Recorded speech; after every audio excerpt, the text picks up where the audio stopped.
actions were held in 15 cities across the United States on Tuesday, January 24th, targeting Wells Fargo and FMR Fidelity branches. Protesters were denouncing the bank's investments in private for-profit prison and immigration detention companies like the GEO Group. In Washington, D.C., demonstrators rallied and leafleted near a Wells Fargo branch, with organizers like Pt II calling for a boycott of the bank until it divests its money in for-profit prisons. The purpose of the boycott is to educate and mobilize people in the community and around the city and around the country, actually, bring their awareness as to the issue of profits through private prisons, private incarceration, slavery. Even though we're focused on Wells Fargo is only one bank that's doing it. We understand that. It's only one corporation that does it. And we have to deal with, like here in D.C., the city council does a lot of business with Wells Fargo. That means our tax dollars are going to support this institution. We need to change that. We need to make our local politicians accountable. We need to hold this system accountable. It's totally unaccountable. The political and financial connections between investment giants like Wells Fargo, elected officials, and the burgeoning private prison industry are pervasive. Daniel Carrillo is a field organizer with Enlace International, the group that has worked to coordinate Tuesday's actions as part of its national prison divestment campaign. He explains how Wall Street enables companies like the Corrections Corporation of America and the GEO Group to wield unprecedented political influence in introducing and pushing for targeted legislation that will boost profits by increasing incarceration rates. Hi there, I'm Jared Howard. And I'm Robert Nisbet. What could possibly go wrong? Yes, Hugh Laurie and Stephen Fry with a little retroactive clip on privatizing the police. We're going to be talking more about police problems in Ferguson, New York, Phoenix, and all over. But you've got to have a sense of humor. If you don't, wow, you just end up banging your head up against concrete walls. Of course, they are having an issue with the law courts over in London, or in the UK, and they're trying to privatize probation services. Yes. What could go wrong there? Now, there may be some public safety issues. Check it out. Rehabilitation revolution. That's what the coalition government's promised. And in a bid to cut reoffending rates, the government's now planning to turn to private companies like G4S, with plans to outsource a large chunk of the service by 2015. That might come as a surprise to some, given the less than gold standard performance of G4S at last summer's Olympics, when they failed to deliver on promised security.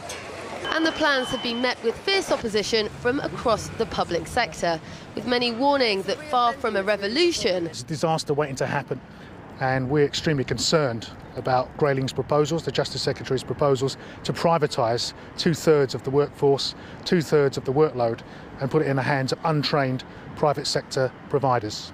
The proposals will leave the public probation service with around 50,000 of the offenders who pose the greatest risk, with private and voluntary services looking after the rest. Consortia will bid for contracts on a payment by results basis. The fear is that placing this vital part of the criminal justice system into the hands of private companies could be putting communities at risk. The question is, though, who carries the risk if things don't work out? At the end of the day, those private companies are going to be accountable to shareholders, not to the public. And their loyalties will be split. In fact, there will be no loyalty to the public. It will be primarily, if not only, to their shareholders. The plans have also confused many in the public probation sector, which won the 2011 British Quality Foundation Gold Medal for Excellence. The government insists the plans are an evolution of the justice system, but those on the front line are warning that this bid to cut costs could come at a very high price. So what could go wrong? Well, private prisons, private probation officers, you know, I think there may be a whole rat's nest of things that could go wrong there. Yes, rat's nest, because it's snakes and rats, okay? We do need to be able to have control. We're going to be taking a look at 3 minutes to save the world in privatization, where you don't get a say in what goes on when things are privatized. Of course, when monetary institutions get involved with privatizing public commodities, real issues occur. Yes, and one of the real issues is the World Bank saying something stupid. Like privatizing water. Here's Abby talking about that. The World Bank, yes. Earlier this month, the international loan giant held 4 days of talks in D.C. to discuss a number of global issues, and in particular, the world's water crisis. With unprecedented droughts, massive water pollution, and the fact that a quarter of the global population does not have access to clean drinking water, the topic is no doubt worthy of discussion. Except the World Bank's proposed solution to this issue is to privatize the hell out of the world's most necessary resource. You see, since the 1980s, the bank has used its International Finance Corporation division to privatize utilities from electricity to telecommunications in developing countries around the world. Under the guise of austerity measures with absurd preconditions, the group has gradually forced the transfer of publicly owned resources into the hands of a select few profit-driven companies. Unsurprisingly, the effort has been largely an unmitigated disaster. According to the World Bank's own data, 34% of its private water and sewage contracts signed between 2000 and 2010 are failing or in distress. Not to mention the projects that the bank considers successes are leading to skyrocketing water bill rates, unequal distribution, and failing water infrastructure systems. See, infrastructure development just isn't a big moneymaker, which is why privatizing water is so dangerous. There are some things that just shouldn't be seen as just another commodity. And when an organization like the World Bank is mimicking the corporate structure of a company that doesn't think water is a public right, that should raise red flags for all of us. Holy monumentally stupid. You wonder what's next, privatizing the air we breathe? Ah, that could be, did you ever see the Lorax? But then you could, buy cans of it. Yeah. Like that Chinese entrepreneur did. Yes, and it apparently didn't work. We are talking about privatization, and we want you to get informed because we do have some specials coming up surrounding this one. And there's been a real issue about education down the States. Apparently, test scores are failing. Of course, the answer to that is making a profit off of students. What could possibly go wrong here? Well, you never know until you look at this. Does your little Timmy look happy and fulfilled at his public school? Well, he's not. Timmy's school is failing, and those students around him, losers. But I like my public school. No, Timmy's not happy or fulfilled, and he's getting dumber by the day. See, public education may look like it's working, but just like Timmy, it's not. After a top right-wing think tank devoted $30 million marketing dollars to label public education failing, it's clearly time to privatize. Yes, with privatization, we'll get little Timmy's test scores up. Test scores actually down. And Profit Ship Learning's profits upper. We cut the fat and focus on results. Say goodbye to art, gym, social studies, and librarians. Say hello to test prep. And yes, more test prep. By cutting pay and cutting teachers, Timmy will now be treated to a practical, goals-based, competitive, sensical, forward-driving, skills-oriented, brain-stimulative educational product. And Profit Ship Learning Inc. will be treated to public funds. Win-win. It's time we ditch those failing does not necessarily mean failing public schools and let corporations take over with charter schools and vouchers. Whether it's the Academy for Learning Skills and Stuff LLC or God's Lil Voucher School Inc., privatization delivers everything from cutting-edge religious creation science to bleeding-edge blended online learning. Oops, still need to work out the kinks with that one. So help Timmy dump those public schools and teachers, and you'll help Profit Ship Learning tap those public dollars. Our profits will fly like a rocket ship of revenue. But I like my public school. Profit Ship Learning Incorporated does not guarantee learning or future success for any enrolled client tots. Poorly performing clients may be enrolled in our competitive organ sales program to further enhance corporate profitability.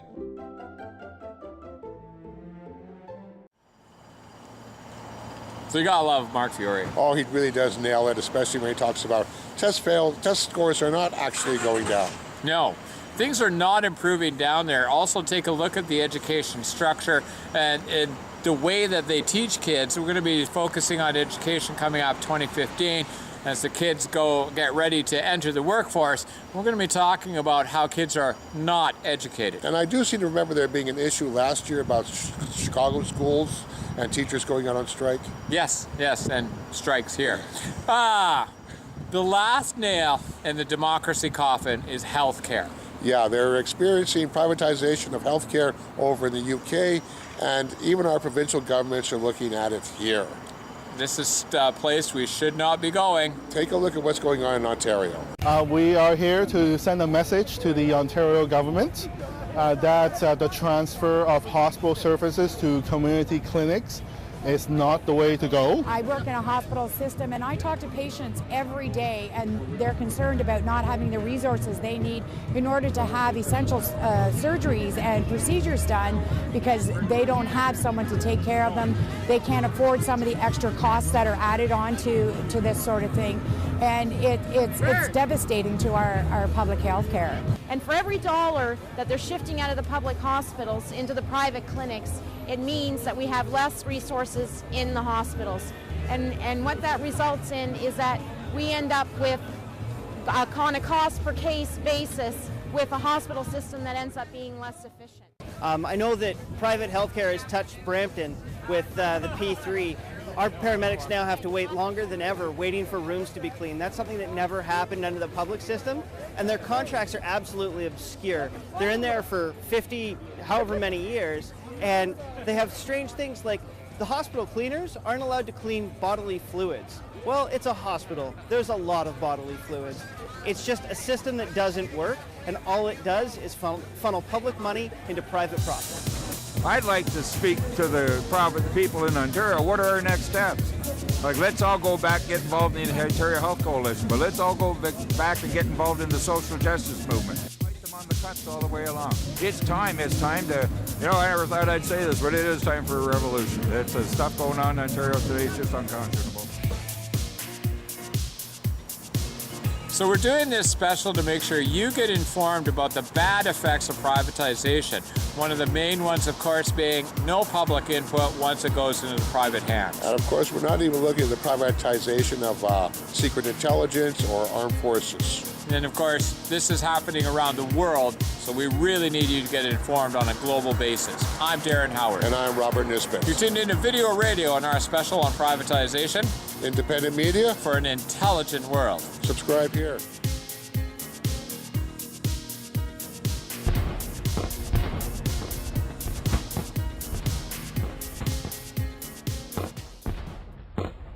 The private contracting games. Years in the making, now is their time to shine. Representing the power of the private sector, over 180,000 contractors are choreographed to display the number of dollars spent on private contracting in Iraq. Asserting their dominance on the world stage, these contractors show how they surpass U.S. troops in Iraq in number and pay. After years of training in Iraq, these private contracting executives demonstrate their skills of waste, fraud, and abuse. In a dazzling display of technological know-how, private contracting harnesses the disharmony of water, fire, and electricity. Representing the forbidden numbers of contracting, employee deaths and casualties are choreographed to disappear as corporations move offshore. The contractors are assembled, the giant flame is lit, and these fine specimens of sport are ready to win.